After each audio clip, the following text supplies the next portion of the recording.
It was back in '85, I reckon. I was a fresh-faced detective, barely 2 years on the force, when I got myself into a situation that would haunt me for the rest of my days. I'd been working hard, trying to prove myself to the older guys on the force. They'd seen it all, or so they thought, and I was determined to show them I had what it took to be a real detective. It was a crisp autumn evening, and I was driving back from a routine investigation in the next county over. Some rich fella's prize horse had gone missing, and I'd been sent to check it out. Turned out to be nothing more than a case of a broken fence and an animal with a taste for adventure. Simple stuff, really, but it had taken all day, and I was exhausted. The sun had long since dipped below the horizon, and a thick fog had rolled in, blanketing the countryside in an eerie shroud. I was tired, my eyes heavy from the long day, and I must have missed a turn somewhere along the way. The radio was on the fritz, spitting out nothing but static, so I couldn't even rely on that for directions. Before I knew it, I found myself in a small village I'd never seen before. The place looked like it had been frozen in time, with old-fashioned buildings and gas lamps lining the cobblestone streets. Not a soul was in sight, which struck me as odd, even for such a late hour. The buildings were all dark, no lights in any windows, as if the whole town had up and left. I pulled over intending to ask for directions, but as I stepped out of my car, a chill ran down my spine. The air was thick with an oppressive silence, broken only by the distant sound of, was that chanting? It was faint, barely audible, but it sent a shiver through me that had nothing to do with the autumn chill. Curiosity got the better of me, and I decided to investigate. Looking back, I wish I'd just gotten back in my car and driven away. But I was young, foolish, and thought I was invincible. I followed the sound, my footsteps echoing off the empty buildings. The fog seemed to thicken with each step, swirling around my ankles like ghostly tendrils. As I turned a corner, I saw a faint glow coming from what looked like the town square. The chanting grew louder, more distinct. It was in a language I didn't recognize, guttural and ancient sounding. Every instinct told me to turn back, but I pressed on. What I witnessed there, well, it's burned into my memory like a brand. The entire population of the village, it seemed, was gathered in a circle around a massive bonfire. There must have been 100 of them, maybe more. They were all wearing identical white robes, their faces obscured by hoods. In the center of the circle stood a tall figure, easily 7 feet tall, wearing a black robe adorned with strange symbols that seemed to writhe and move in the firelight. But that wasn't the worst of it. No, what made my blood run cold was what I saw suspended above the fire.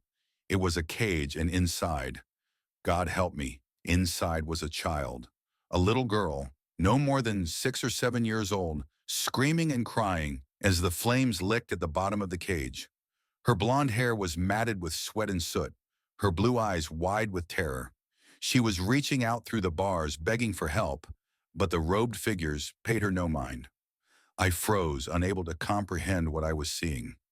My instincts screamed at me to do something, to save the child, but fear paralyzed me. As I watched in horror, the chanting grew louder, and the black-robed figure raised its arms. The fire seemed to respond, growing higher, the flames changing color from orange to an unnatural purple. That's when I saw its face, or rather, the lack of one. Where a face should have been, there was only a swirling void, darker than the blackest night. It was like looking into the heart of a black hole, and I felt my sanity begin to slip just from that brief glimpse. I must have made a sound because suddenly every hooded head turned in my direction. 100 pairs of eyes, glowing an unnatural red, fixed on me. The chanting stopped abruptly, and the silence that followed was deafening. I ran. I ran faster than I've ever run in my life, back to my car. I could hear them behind me, their footsteps, and that awful chanting growing louder. The fog seemed to come alive, trying to trip me, to slow me down. I stumbled more than once, scraping my hands on the rough cobblestones, but I didn't dare stop. I fumbled with my keys, my hands shaking so badly I could barely get them in the ignition. The engine sputtered once, twice, and for a heart-stopping moment, I thought it wouldn't start. Just as I saw them round the corner, the engine roared to life. They moved unnaturally fast, almost gliding over the ground. their red eyes leaving trails in the darkness like demonic fireflies. I slammed the car into gear and tore out of there, tires screeching on the cobblestones. In my rearview mirror, I saw the black-robed figure raise its arms again, and suddenly, roots and vines burst from the ground, trying to ensnare my car. I swerved wildly, barely avoiding them, and then I was out of the village and back on the main road. I drove for hours, not daring to stop, not even when the sun came up. Every shadow seemed to hide one of those robed figures. Every sound in the woods could have been that terrible chanting. When I finally pulled over at a gas station, I was hundreds of miles away from that accursed village. The attendant gave me a strange look as I stumbled out of the car, probably thinking I was drunk or on drugs. I must have looked a sight, wild-eyed and disheveled, my clothes torn and dirty. I called the station from a payphone, reporting what I'd seen. They thought I was crazy, of course, but they sent a team to investigate anyway. But when they got there, they found nothing. No village, no evidence of any rituals, nothing. It was as if the place had never existed.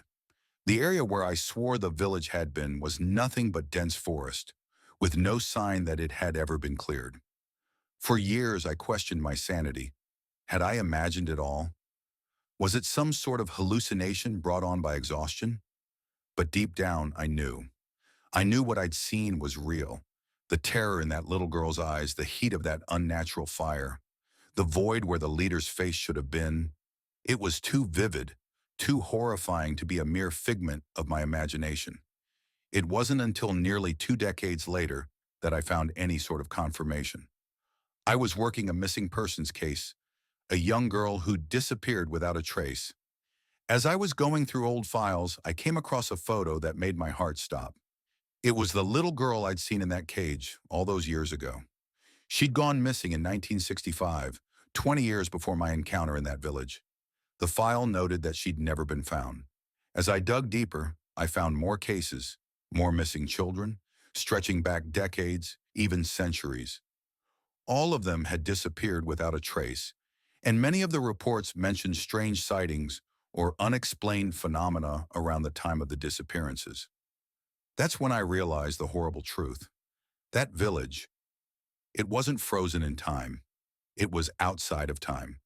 And those people, if you could call them that, they'd been conducting their terrible ritual for who knows how long, snatching children from different eras.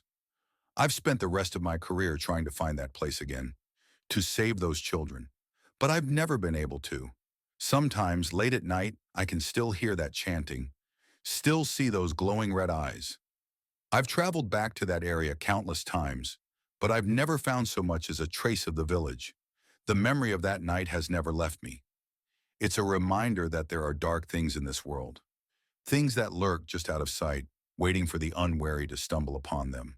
And some secrets I've learned are better left undiscovered, but I can't let it go.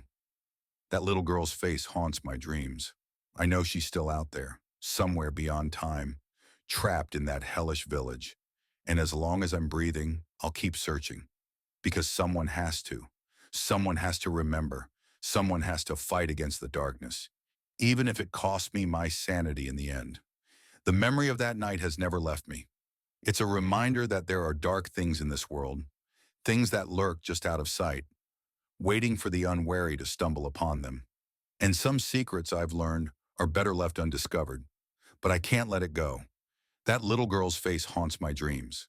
I know she's still out there, somewhere beyond time, trapped in that hellish village. And as long as I'm breathing, I'll keep searching. Because someone has to. Someone has to remember. Someone has to fight against the darkness. Even if it costs me my sanity in the end. But I can't let it go. That little girl's face haunts my dreams. I know she's still out there, somewhere beyond time, trapped in that hellish village. And as long as I'm breathing, I'll keep searching. Because someone has to. Someone has to remember. Someone has to fight against the darkness. Even if it costs me my sanity in the end.